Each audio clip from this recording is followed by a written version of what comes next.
Good morning sa inyo at good morning na rin sa amin. So, another video na naman tayo today. So, ayan nga. Nagtataka ako kanina. Bakit pagising ko, wala na si Veronica sa bed ko. Yun pala, nandun na siya sa likod ng namin, pintuan. Medyo masama yung pakiramdam. So, sabi ko sa kanya, what happened? At ayun, nag-smile lang siya sa akin. Kaya nilapitan ko siya. Nag-poop pala. Kaya nandun siya sa likod ng pintuan namin. At napansin ko, parang may sipon siya. So, ayan, sinabi ko sa kanya, mag-gargle tayo ng salt water. O, yun, umayag naman. So, nag-gargle na kami. Dito lang kami nag-gargle sa kusina. So, at ayan, nagpapakute pa sa camera.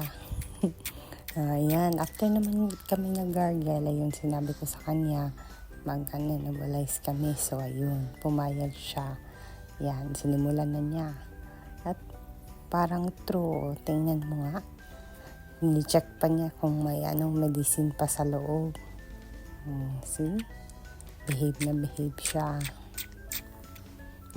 Pagkatapos namin nebulize, sabi ko sa kanya magluluto tayo ng breakfast. So, tulungan mo ako ha.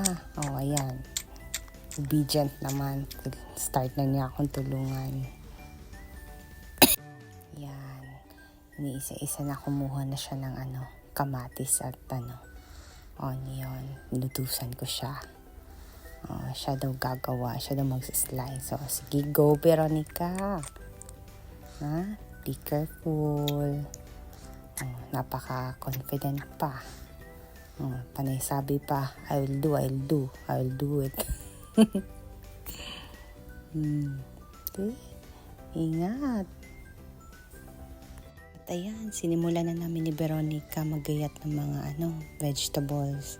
So, tinuruan ko siya paano maghawak ng kutsilyo. Yun, baliktad pa siya maghawak. At iniisa-isa niya, lagay niya agad sa pot. Sabi ko, lagay mo dun sa pot. Nagpa-follow naman siya ng instruction. Diba? Ang cute. Lagay Veronica. Next. My little chef Veronica. Kikinig siya. Ano ang next? Ito ang gagawin. Ayan. See? Radish. Parang ayaw niya mag-slice sa radish. Ayaw niya ng amoy ng radish. Parang nasusuka siya that time. Bumaba talaga siya. Ayaw niya ng amoy ng radish. Ayan, tinitingnan niya ako. Yung sa carrots naman, ayun, sinimulan na niya. Siya daw gagawa. Tingnan mo.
At ayan, malapit na kami matapos ni Veronica magluto ng sinigang na paborito niya.